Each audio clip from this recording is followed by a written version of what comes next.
Shalom pendengar yang dikasihi Tuhan dimanapun Anda berada. Sesaat lagi Anda akan menikmati siaran tunda ibadah World Revival Center, ibadah kebangunan rohani yang diadakan setiap hari Kamis jam 18.30 bertempat di BTC Ruang Balarea.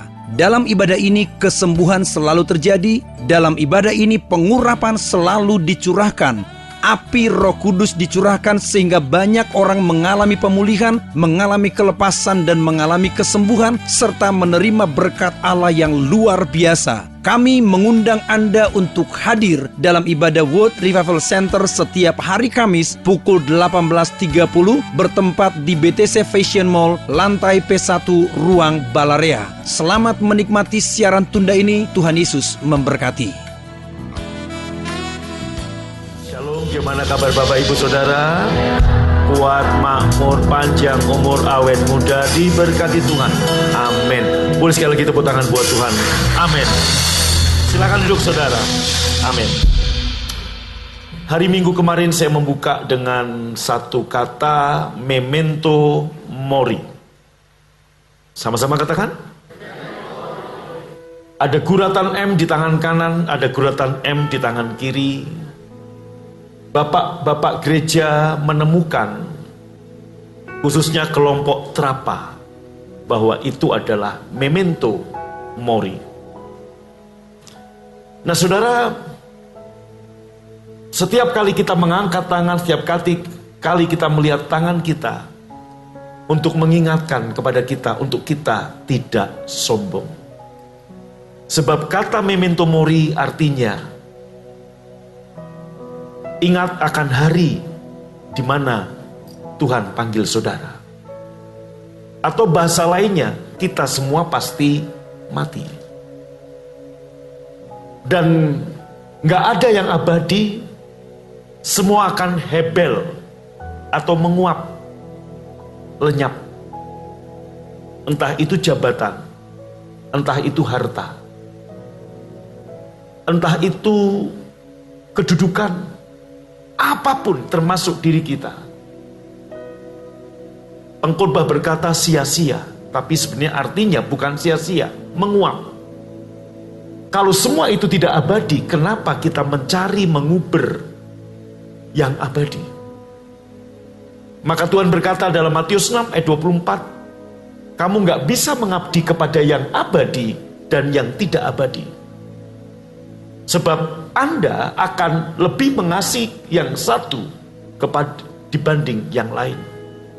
Dan diakhiri dengan ayat 33, tetapi kamu carilah dahulu kerajaan Allah dan kebenarannya, maka semua ditambah-tambahkan kepadamu. Berarti tiap hari Tuhan mau, Bapak Ibu Saudara, perhatikan saya, setiap hari Tuhan mau Bapak Ibu Saudara mencari kerajaan Allah. Setiap hari Tuhan mau kita mencari kerajaan Allah. Kalau Tuhan nyuruh kita setiap hari mencari kerajaan Allah, apakah kerajaan Allah itu? Roma 14 ayat 17 berkata, kerajaan Allah bukan soal makanan dan minuman, bukan soal yang dari luar masuk ke dalam makanan, minuman, tapi soal yang dari dalam mengalir keluar. Maka Bapak Ibu, banjiri hatimu, banjiri manusia rohmu, banjiri manusia batiniahmu dengan pewahyuan. Kerajaan Allah bukan soal kebenaran, bukan soal makanan dan minuman, yaitu sesuatu yang dari luar masuk ke dalam, tapi soal kebenaran, damai sejahtera dan sukacita oleh Roh Kudus yang di dalam saudara. Ketika Bapak Ibu Saudaraku membanjiri hati kita, manusia batiniah kita, manusia roh kita, dengan apa? Kebenaran. Bukan kebenaran kita, dengan apa? Shalom. Dengan apa? Sukacita oleh Roh Kudus. Itu yang Bapak mau. Cari dulu ini yang abadi.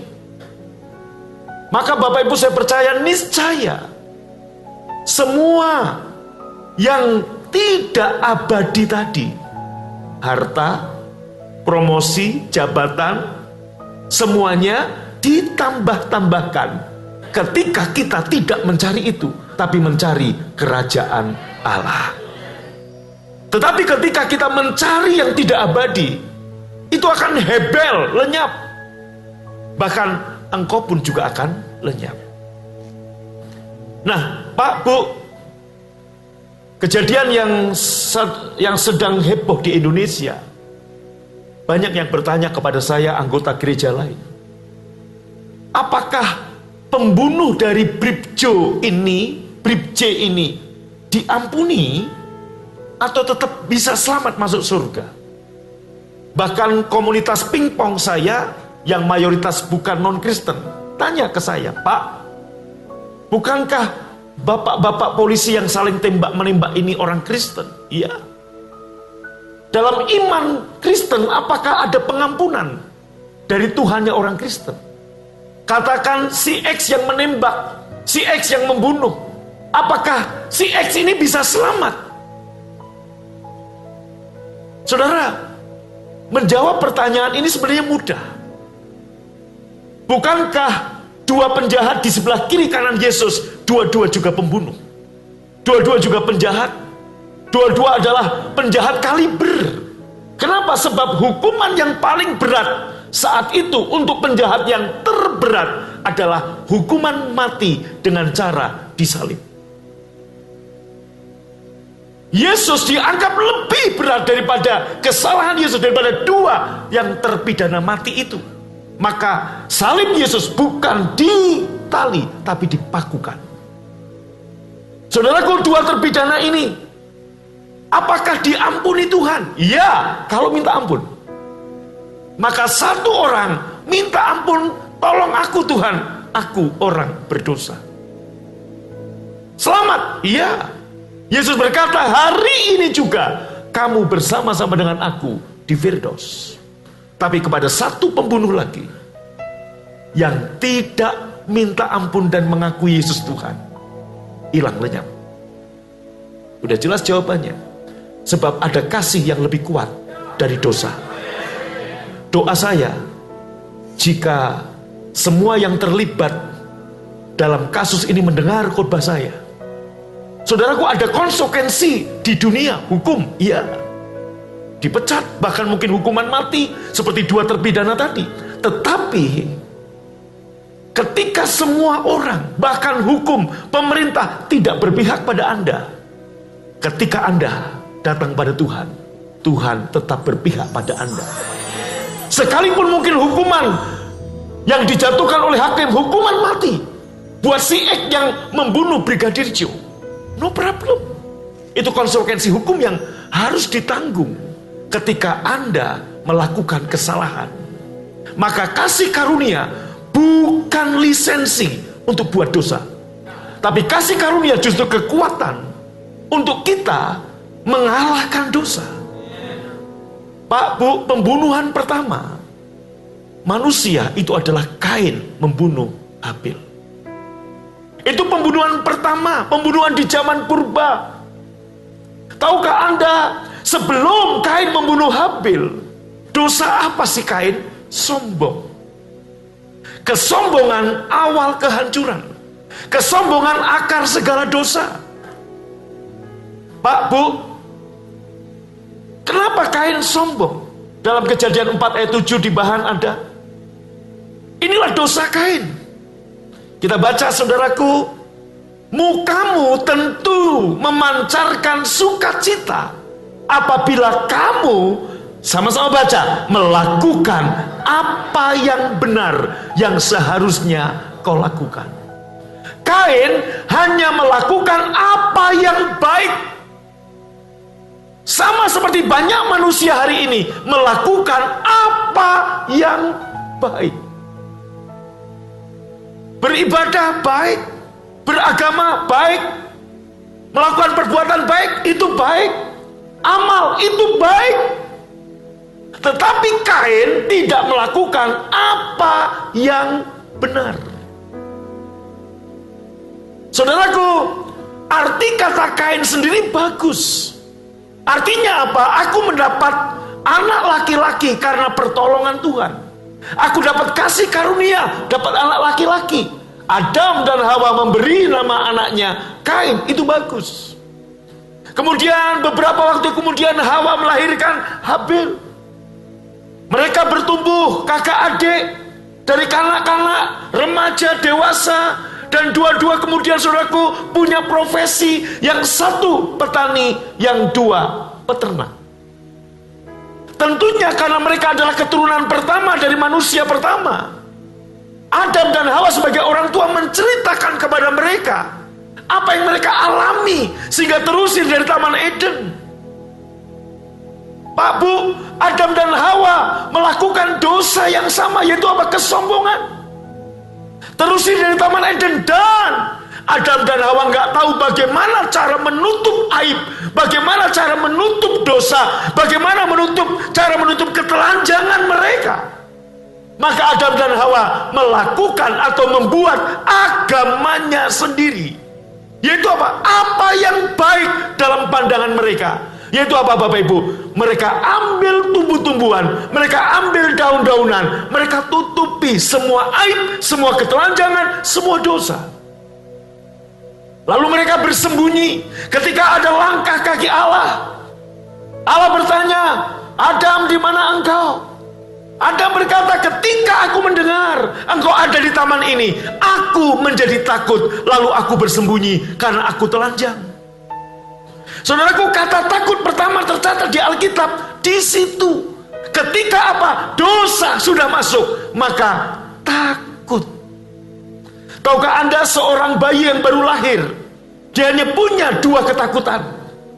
Tetapi begitu bayi ini menjadi orang dewasa, ahli menyelidiki, orang dewasa punya 7.000 ketakutan. Artinya apa? Baru lahir, bayi punya dua ketakutan. Takut tempat tinggi, takut jatuh. Tetapi ketika dia menjadi dewasa, ada 7.000 ketakutan yang ada padanya. Artinya, sebagai manusia dia bertumbuh dalam ketakutan sampai 7.000. Maka kasih yang sempurna melenyapkan ketakutan. Pak Bu, kata takut pertama di situ. Kemudian saudaraku, Allah melihat Adam dan Hawa menutupi dosanya, menutupi ketelanjangannya, menutupi aibnya dengan apa? Daun-daunan. Itu baik, tapi tidak benar. Agama inisiatif manusia, tapi keselamatan inisiatif Allah. Maka apa yang Allah lakukan? Allah mengambil seekor binatang, dan itu pasti anak domba jantan, disembelih dan kemudian dikuliti, dan kulit yang masih bercampur dengan darah, kulit yang masih ada darahnya tadi, ditutupkan kepada Adam dan Hawa. Disitulah ketelanjangan dosa mereka ditutupi dengan darah. Dan inilah gambaran anak domba Allah yang sejati, yaitu Yesus. Nah kemudian Bapak Ibu Saudaraku yang dikasihi Tuhan, ketika kemudian Kain dan Habil, tiba waktunya untuk menyenangkan hati Allah, untuk care, untuk mengucapkan terima kasih kepada Tuhan. Mereka sama-sama memberi persembahan. Kain memberi yang terbaik dari hasil pertanian. Habil memberi korban anak domba yang disembelih. Dua-duanya terbaik. Tapi Kain, saudaraku, memberi persembahan yang baik, tapi tidak benar. Habil memberi yang benar. Tahukah Bapak Ibu? Kita buka Roma 5 ayat 17, 18, 19.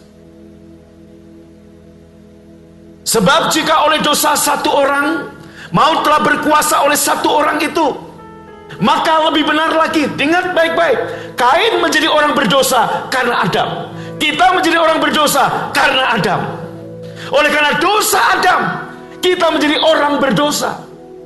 Jadi Bapak Ibu, status kita adalah orang berdosa. Semua yang tersangka dalam peristiwa yang baru-baru terjadi ini, katakan hakim akhirnya mevonis bersalah. Dia bukan lagi tersangka, dia adalah apa? Terdakwa, terpidana.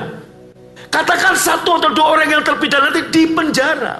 Status dia adalah apa? Orang hukuman. Katakan di penjara, dia melakukan yang baik, yaitu apa? Membantu kepala penjara, masakin semua pegawai, dia melakukan ibadah yang baik. Tetap statusnya sebagai orang hukuman tidak berubah. Hal yang sama, saudaraku, ketika Anda dan saya lahir, bahkan dalam peranakan ibu kita, kita sudah punya status orang berdosa. Karena apa? Karena Adam yang berdosa. Jadi agama kita, ibadah kita, amal kita, perbuatan baik kita tidak mengubah status kita sebagai orang berdosa. Amin. Oleh karena apa? Dosa Adam. Ini kebenarannya. Maka Bapak Ibu, kekristenan, saudaraku, bukan sekedar agama. Kekristenan sebenarnya bukan agama. Kenapa? Saudaraku, inisiatif Allah untuk menyelamatkan kita. Pemerintah meresmikan kekristenan menjadi agama, tetapi sesungguhnya ini berbicara, saudaraku, yaitu apa? Allah mati untuk kita. Maka ayat berikutnya dikatakan, maka lebih benar lagi, yaitu Anda dan saya yang telah menerima kelimpahan kasih karunia. Ayat 17, menerima kelimpahan kasih karunia, yaitu apa? Akan hidup dan berkuasa oleh karena satu orang itu, yaitu Yesus. Jadi Bapak Ibu, kita menjadi orang berdosa karena ketidaktaatan satu orang, namanya Adam. Dan kita dibebaskan dari dosa bukan karena kelakuan kita, tapi karena ketaatan satu orang yang namanya Yesus. Amin. Yesus membayar. Ayat 18 dikatakan demikian. Sebab itu sama seperti oleh satu pelanggaran. Oleh satu pelanggaran. Baca sama-sama. Semua orang. Pelanggarannya apa? Adam naik pohon, makan buah. Demikian pula oleh satu perbuatan kebenaran. Siapa? Yesus. Baca sama-sama. Semua orang beroleh pembenaran untuk hidup. Ayat 19-nya kita lihat. Baca sama-sama yang kelas 19. 2, 3. Semua orang telah menjadi kita semua menjadi orang berdosa. Karena apa? Ketidaktaatan Adam. Jadi Bapak Ibu, Kain membunuh, kemudian siapa mencuri, itu karena apa? Saudaraku, karena manusia berdosanya. Karena dia udah terlahir sebagai orang berdosa. Anak kecil siapa yang ngajarin bohong? Coba ingat waktu Anda kecil. Papa mama kita udah ngomong jangan bohong ya, tapi kita bisa bohong. Ini bukti karakter atau tabiat dosa begitu berkuasa bagi kita. Kita nggak mampu mengalahkan dosa. Kekuatan kita nggak mampu, ibadah kita nggak mampu. Yang mampu mengalahkan dosa, kasih karunia Tuhan. Amin. Saudaraku, apa yang membuat Kain membunuh Habil? Tadi saya katakan sombong. Dia berjalan dengan pengertiannya. Tentunya Adam, bapaknya udah cerita. Yang menyenangkan hati Allah itu darah. Yang menutup dosa itu darah. Dan darah ini gambaran dari juru selamat yang Tuhan janjikan. Allah berjanji kepada Adam dan Hawa. Nanti dari keturunanmu akan lahir juru selamat. Maka Bapak Ibu, Adam dan Hawa melakukan, kalau mereka beribadah, apa yang mereka lakukan? Korban darah yang dibakar. Kain, saudaraku, melakukan apa yang baik. Dia ngasih persembahan yang terbaik, tapi bukan yang benar. Hal yang sama, jangan pikir, saudaraku, keselamatan kita bisa bayar dengan yang baik. Tidak. Tapi dengan apa yang benar, yaitu apa? Darah Yesus yang membayar keselamatan itu. Bukan apa yang baik. Katakan amin. Katakan amin. Demikian pula oleh satu ketaatan satu orang. Oleh ketaatan satu orang. Baca sama-sama. Semua orang yang menerimanya, yang menerima Yesus menjadi orang benar karena ketaatan siapa? Apa kita mau sombong? Gue jadi orang benar karena perbuatan saya benar? Tidak. Saya jadi benar karena apa? ketaatan Yesus. Saya jadi orang berdosa karena ketidaktaatan Adam. Saya menjadi orang benar karena ketaatan Yesus. Versi lain kita lihat, Adam menyebabkan umat manusia berdosa karena ia tidak taat kepada Allah, dan Kristus menjadikan umat manusia berkenan di hadapan Allah karena ia taat. Anda berkenan karena Yesus. Amin. Maka saudaraku, suara yang terdengar dari surga, dari langit, inilah anakku yang kukasihi, kepadanya aku berkenan. Itu juga untuk saudara, karena saudara di dalam Yesus. Yang mengerti lambaikan tangannya. Katakan amin. Haleluya. Amin. Maka Bapak Ibu, ketika kita ngomong, ketika kita deklarasi, aku kebenaran Bapa di dalam Yesus, dengarkan itu. Ketika kita berkata, aku kebenaran Bapa di dalam Yesus, saudaraku, itu membuat pendakwa saudara tidak punya kuasa lagi, tidak punya celah lagi. Untuk apa? Untuk menjamah saudara. Siapa pendakwa kita siang malam? Iblis. Kalau saya bicara iblis, saudaraku, iblis bicara apa? Bicara kekuatan dosa. Iblis bicara apa? Kekuatan penyakit. Iblis bicara apa? Kutuk. Iblis bicara apa? Kemiskinan. Nggak bisa lagi menjamah Anda ketika Anda mendeklarasikan, aku kebenaran Bapa di dalam Yesus. Yang mengerti katakan amin. Saya beri contoh. Pak Munce, saudaraku, sini Pak Munce dari Kupang nih, hambanya, saudaraku ya. Pak Munce punya utang 1 miliar ke Pak Sukadame. Setiap hari Pak Sukadame mendakwa dia. Setiap hari Pak Sukadame, saudaraku, nagih utang dia. Mana utangnya? Bayar. Mana utangnya? Bayar. Sini Pak Munce. Mana utangnya? Bayar. Sampai kemudian, saudaraku, mungkin diangkat, bayar. Lu punya utang, bayar, ditagih setiap hari. Tahukah Anda rasanya orang punya utang itu? Saya pernah ngalami. Pintu diketok aja, kita udah berpikir ini orang yang lagi hutang datang. Telepon berbunyi, kita nggak berani ngangkat karena kita takut itu yang lagi utang. Padahal yang nelpon saya mau ngasih berkat buat saudara, tapi saudara nggak berani. Udah GR duluan, kayaknya penagih utang. Apalagi saudaraku, utangnya ke pinjaman online. Wih, nagihnya ngeri. Setan lebih ngeri dari itu. Dia akan mendakwamu siang dan malam. Dia nagih utangmu. Pak Munce ketakutan, hidup tidak damai sejahtera, hidup dalam pelarian, kebingungan. Kenapa? Ditagih. Dan Pak Sukadame bukan hanya nagih sendiri, dia pakai preman-preman yang lain. Tagih dia. Ketakutan. Ketika saya melihat Munce, saya nggak kenal dia, saudara bukan, keluarga bukan. Tetapi saudaraku, saya jatuh hati. Dan kemudian saya bilang ke Pak Sukadame, berapa utang Munce? 1 miliar Pak. Saya lunasin. Iya dong, kurang. Ya, saya lunasi. Pak Sukadame, lunas? Terima kasih Bapak. Iya. 1 miliar. Iya, lunas. Iya, terima kasih, udah lunas. Nah, Pak, Bu, ketika Pak Munce bilang kepada semua orang, ada orang yang, kamu punya utang ya? Enggak, udah lunas. Saya pengen bebasin, Pak Agung. Kenapa bisa ngunasin? Nggak tahu, pokoknya gue dibebasin. Saudaramu? Bukan. Keluarga? Bukan. Kenapa? Nggak tahu. Ketika Munce mendeklarasikan, aku orang yang tidak punya utang lagi, aku sudah bebas utang. Yang pertama, ketika dia ngomong begitu, itu membuat Pak Sukadame dan antek-anteknya tidak lagi punya kuasa untuk menakut-nakuti, untuk mengintimidasi. Hal yang kedua, itu juga menyukakan hati saya. Kenapa? Dia ngomong kemana-mana, aku dibebaskan utang sama Pak Agung. Siapa Pak Agung? Saya nggak tahu dia. Dulu aku nggak kenal, tapi dia baik.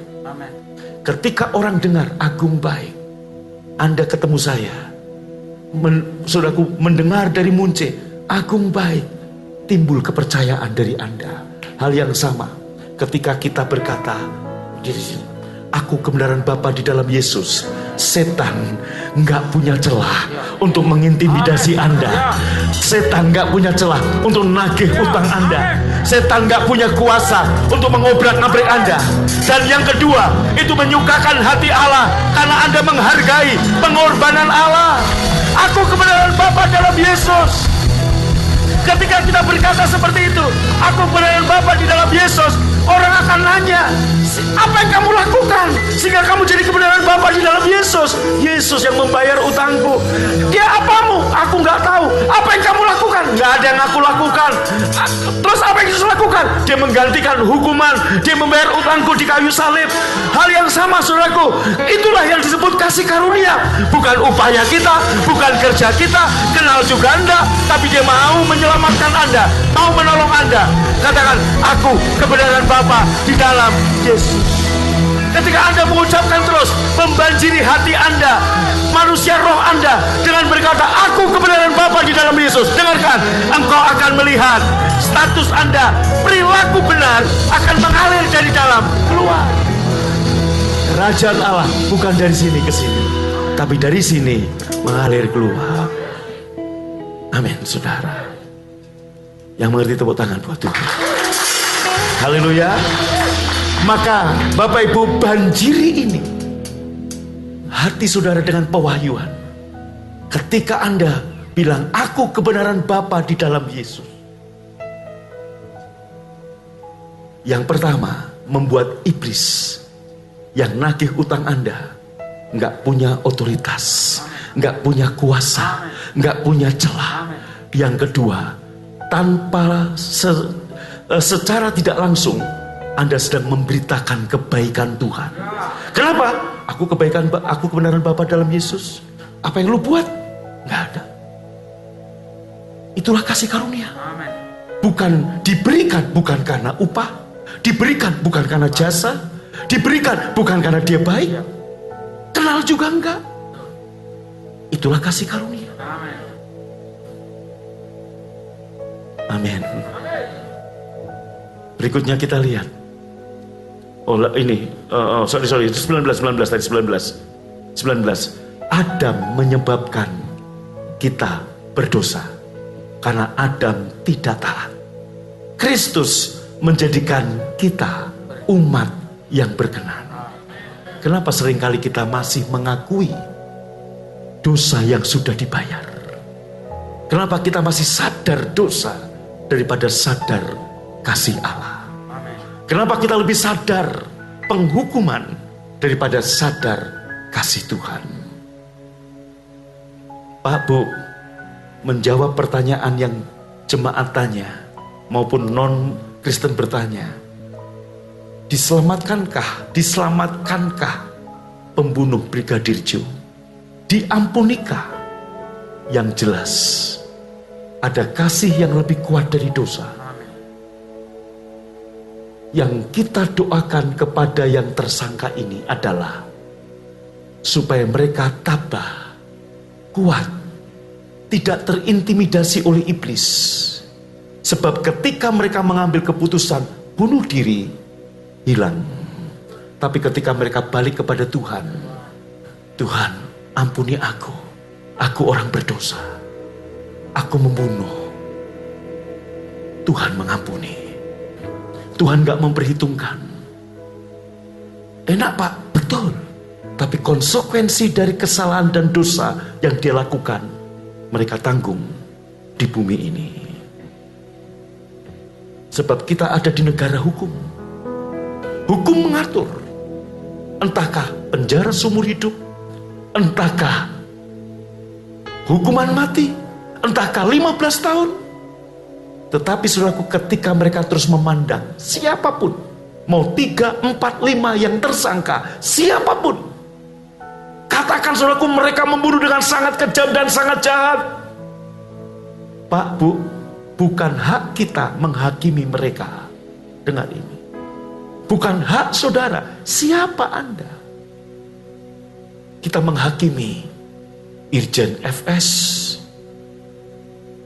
Baradae, dan sebagainya. bukan hak kita. Ketika mereka datang kepada Tuhan, maka saudaraku, ketika saya melihat begini, cuma satu doa saya. Mereka tetap memandang Yesus. Sebab ada kasih yang lebih kuat daripada semua dosa.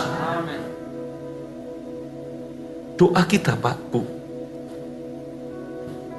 tolong bapak-bapak polisi atau siapa yang kenal dengan yang terdakwa, tersangka maupun nanti terhukum, sampaikan khotbah saya ke mereka. Tetap akan ada pengampunan buat saudara. Kalaupun divonis hukuman mati, tetaplah bertahan untuk tidak menyangkal Yesus. Mati, tembak atau disalib atau di apapun. Tapi ketika engkau berkata, Tuhan tolong aku, saat engkau mati, engkau ada di Firdaus bersama dengan Tuhan. Bahkan nanti saat orang-orang yang terdakwa yang membunuh tadi, mereka bertobat, mereka percaya Yesus, mereka minta ampun, menerima kasih dan pengampunan, mereka masuk surga, akan banyak orang yang iri hati. Tuhan, saya nggak membunuh, kenapa saya malah masuk neraka? Itu pembunuh. Ya, sebab bagi Tuhan tidak ada dosa besar, tidak ada dosa kecil. Semua dosa adalah dosa, dan semua dosa diampuni. Tidak ada penghukuman bagi yang percaya Yesus. Penghukuman, konsekuensi atas dosa itu di sini. Ketika kamu mencuri, kamu ditangkap polisi, kamu disidik, kamu ditetapkan, kamu didakwa, kamu diputuskan bersalah, kamu masuk kurungan. Betul? Betul? Ketika kamu korupsi, minta ampun, Tuhan ampuni, Tuhan nggak ngukum. Tapi konsekuensi atas apa yang kamu lakukan ada di sini. Tapi kasih Allah tetap lebih kuat daripada semua dosa. Pak, Bu, ketika para terdakwa dengar khotbah ini dan percaya, bisakah mereka berkata, aku kebenaran Bapa di dalam Yesus? Bisa. Karena darah Yesus juga menutup mereka. Bukan perbuatan baik.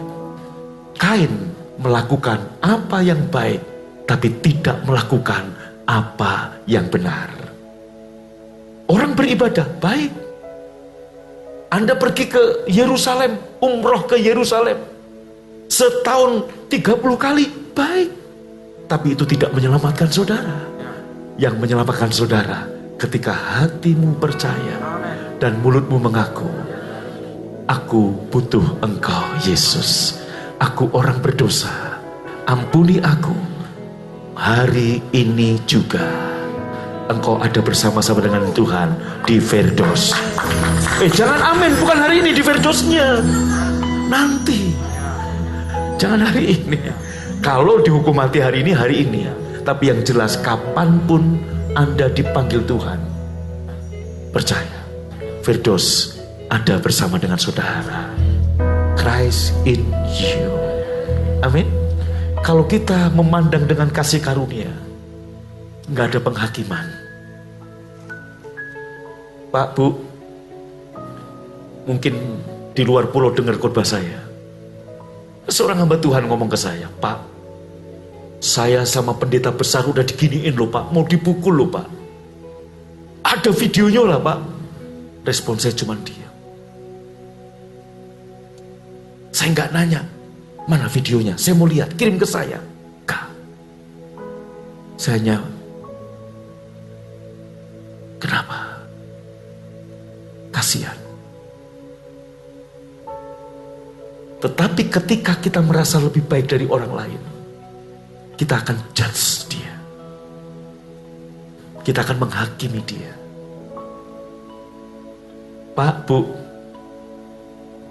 doa saya buat Polri, Kepolisian Republik Indonesia, lewat peristiwa yang terjadi ini, biar Bapak Kapolri dan seluruh petinggi, termasuk Bapak Presiden, ini dijadikan sebagai sebuah momentum untuk berbenah lebih baik lagi. Ini doa kita semua. Sebab Polri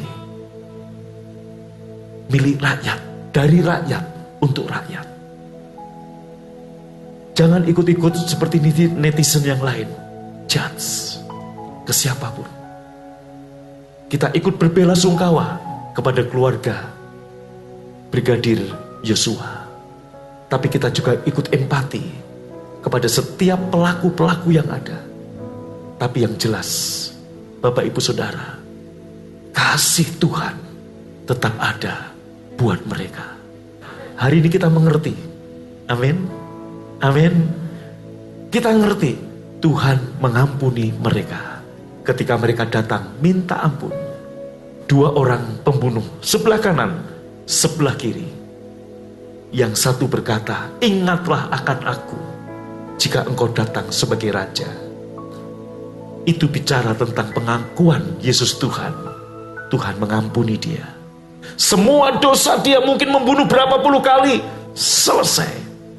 Tapi dia nggak bebas dari hukuman manusia. Iya, dia mati, dia dihukum salib. Tapi hari itu juga dia bebas. Dia ada di Firdaus. Amin. Sampaikan pesan saya buat semua yang terdakwa maupun divonis. Ketika bapak-bapak polisi yang terdakwa disangka atau nanti divonis bersalah, katakan hukuman yang paling berat dijatuhkan oleh hakim, mati. Jangan sangkal Yesus, kembali datang kepada Yesus. Minta ampun, tolong aku Tuhan. Pengampunan dan kasih Allah mengalir. Ketika hukuman mati engkau dieksekusi, hari itu juga engkau bersama Yesus di Firdaus. Bagian kita orang percaya, jangan menjudge mereka, kita berempati. Kenapa? Berat yang mereka alami. Kita berdoa untuk keluarga dari para tersangka ini. Enggak mudah. Bagaimana anak-anaknya menghadapi? Apa masih mampu berdiri untuk sekolah di hadapan teman-temannya? Bagaimana istrinya, apakah masih mampu berdiri? Ini menjadi doa kita. Hanya satu yang bisa memampukan orang-orang seperti ini berdiri, yaitu apa? Kasih karunia Tuhan. Hanya itu. Pak, Bu, jangan pikir yang dilakukan Kain itu gak dilakukan oleh banyak orang Kristen. Banyak hari ini. Ketika Kain melihat persembahannya yang baik tidak diterima, tetapi persembahan Habil dikenan Allah, dia menjadi marah. Akhirnya apa? Dari kesombongan, karena dia berjalan dengan pikirannya sendiri. Pak, Bu, ketika persembahan Habil diterima, Kain tidak. Kain menjadi marah. Dia bilang begini, ini Habil kan anak kemarin sore, jurusnya baru 2-3, kok udah diterima sementara saya udah lakukan semua yang baik, kok nggak diterima sama Tuhan? Akhirnya apa yang Kain lakukan? Dia bunuh Habil karena iri hati. Berapa banyak hari ini saudaraku, gereja juga seperti itu. Ketika lihat ada orang-orang yang dipakai Tuhan, anak kemarin sore, hamba Tuhan Kejadian, bukan hamba Tuhan Keluaran sekolah Alkitab, kok dipakai Tuhan? Gua enggak. Mereka lakukan dosa yang sama, bukan membunuh secara fisik, pembunuhan karakter. Sama. Dari mana? Dari kesombongan lahir dosa-dosa yang lain. Rasa lebih baik. Ketika hal yang sama, ketika kita menghakimi Irjen FS, Baradae dan sebagainya, kita nggak tahu yang sebenarnya terjadi. Kita belum tahu. Hakim memvonis pun bisa salah. Siapa kita menghakimi mereka? Justru yang harus kita lakukan, kita doakan mereka menghadapi hukuman yang diterima, tetap kuat, tidak menyangkal iman, tidak bunuh diri. Itu. Yang kedua, doakan keluarga mereka, istri, anak-anak, tetap bisa berdiri, tabah. Nggak gila aja udah bagus, saudara. Loh, betul loh. Enggak gila aja bagus. Enggak mudah menghadapi seperti ini. Jangan pikir Pak Kapolri enggak kebingungan, stres ngadepin seperti ini. Kita doakan. Amin. Jangan ikut-ikutan menghujat, jangan ikut-ikutan menghakimi. Kita belum tentu lebih baik dari mereka. Memang kita enggak membunuh. Tetapi saudaraku, sama orang Farisi datang. Tuhan, aku enggak membunuh, aku enggak berzina, aku enggak mabuk-mabukan, aku enggak seperti orang berdosa itu. Aku ngasih perpuluhan, aku beribadah. Dia pulang tanpa dibenarkan. Tapi satu orang berdosa. Dia duduk di belakang berdiri, dia gebuk-gebuk dadanya. Dia hanya ngomong, Tuhan, tolonglah aku orang berdosa. Orang ini dipulang dengan dibenarkan. Artinya apa? Kita dibenarkan bukan karena perilaku kita. Orang Farisi ini melakukan semua perbuatan baik karena dari tekanan dari luar. Tapi orang yang mengalami transformasi hati, status kita sebagai orang benar, maka lahirlah perbuatan-perbuatan benar yang lahir dari sini. Ayat 22 terus. Maka ia yang tidak mengenal dosa telah dijadikannya dosa ganti kita. Baca sama-sama, supaya kita ini menjadi apa? Kebenaran Allah. Katakan, saya kebenaran Allah. Amin. Anda orang benar di dalam Yesus. Anda prince with God. Maka perilaku seorang pangeran akan mengikuti Anda. Termasuk fasilitas anggota DPR, fasilitas anak raja, fasilitas orang benar. Yaitu apa? Semua yang terbaik Bapa telah sediakan akan mengikuti Anda. Ketika Anda mencari kerajaan Allah dan kebenarannya, semua ini ditambah-tambahkan kepada saudara. Bangkit berdiri saudaraku. Haleluya. Ku pandang wajah-Mu dan berseru, tolonganku datang dari-Mu, peganglah tanganku, jangan lepaskan.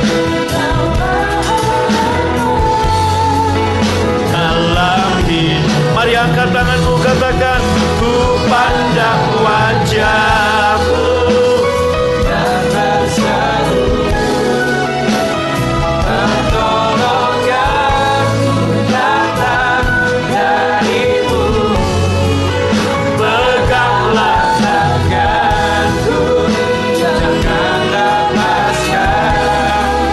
Kaulah harapan dalam hidupku.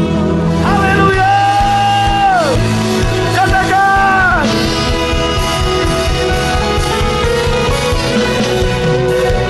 pandang wajah-Mu dan berseru. Amin. Pertolonganku datang dari-Mu. Amin. Peganglah tanganku, jangan lepaskan. Kaulah harapan dalam hidupku. Kaulah harapan dalam hidupku. Kaulah harapan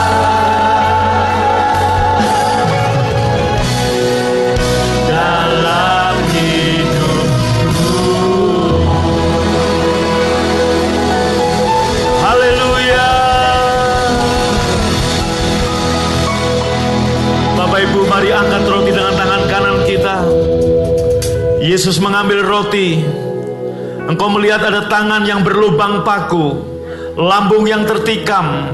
Penuhi hatimu dengan kebenaran, dengan damai sejahtera yang dari Roh Kudus. Kapan kita mengalami damai sejahtera?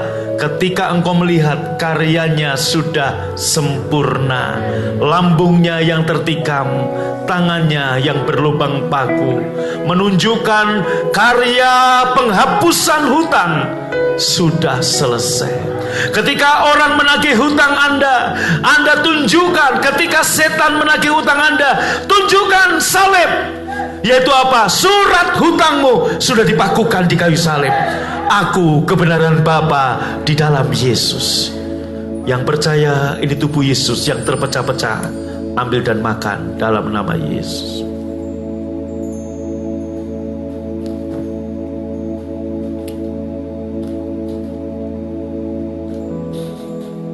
Setiap kali kamu makan dan minum cawan ini, lakukan ini untuk mengingat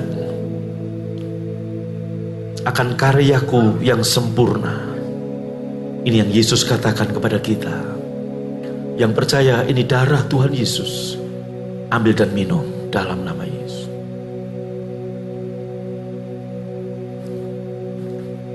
Mari kita berdoa untuk bangsa dan negara kita. Berkati Bapak Kapolri untuk menyelesaikan kemelut yang ada di institusi Polri.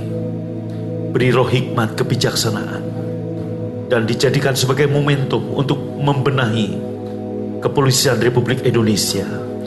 Berikan kepada Bapak Kapolri, Wakapolri dan seluruh pejabat Polri, dari Mabes Polri, Polda Jabar dan seluruh Polda yang ada di Indonesia, roh takut akan Tuhan. Dalam nama Yesus, berdoa untuk keluarga Brigadir Joshua. Berikan kekuatan dan penghiburan untuk tetap memandang kepada Tuhan. Tuhan mengasihi mereka. Berdoa untuk setiap para tersangka, keluarganya berikan kekuatan, ketabahan.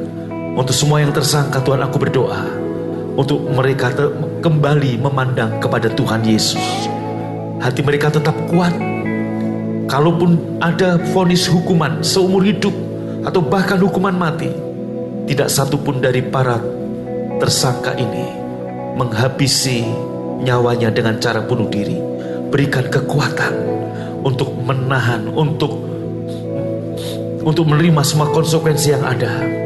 Sebab Bapa, ketika mereka datang padamu Yesus, Engkau mengampuni mereka. Dan ketika orang-orang seperti ini datang kepadamu, pembunuh, pemabuk, pezina, koruptor datang pada Yesus. Yesus, kasih Tuhan lebih kuat dari semua dosa. Tuhan mengampuni dan membebaskan mereka. Terima kasih Tuhan, terima kasih. Berkati negara kami yang sebentar akan merayakan ulang tahun ke-77.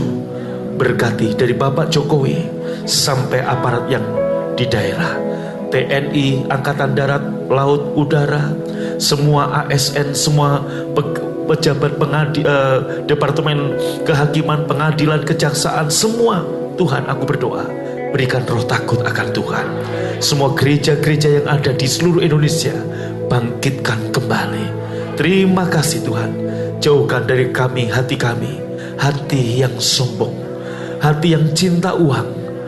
Kami mau banjiri hati kami mencari kerajaan Allah dan kebenarannya setiap hari. Terima kasih. Sebagai tanda syukur kami mau menyembah Tuhan dengan harta kami. Dan sebelum kami pulang, kami terima berkat Tuhan. Kekasih Tuhan, pulanglah dan terimalah berkat yang berlimpah-limpah dari Bapa di surga. Cinta kasih dari Tuhan Yesus, persekutuan yang manis Roh Kudus menyertai memberkati engkau dari sekarang sampai selama-lamanya. Yang percaya diberkati berkata amin. Anda baru saja mengikuti cuplikan siaran tunda ibadah World Revival Center yang terjadi di hari Kamis, jauh lebih dahsyat dari apa yang Anda dengar. Oleh karena itu, kami mengundang Anda untuk hadir dalam ibadah World Revival Center setiap hari Kamis bertempat di BTC Fashion Mall, lantai P1 Ruang Balarea pukul 18.30. Dan bagi Anda yang rindu didoakan, SMS kami di 0818218737. Untuk informasi hubungi 6126088. Tuhan Yesus memberkati.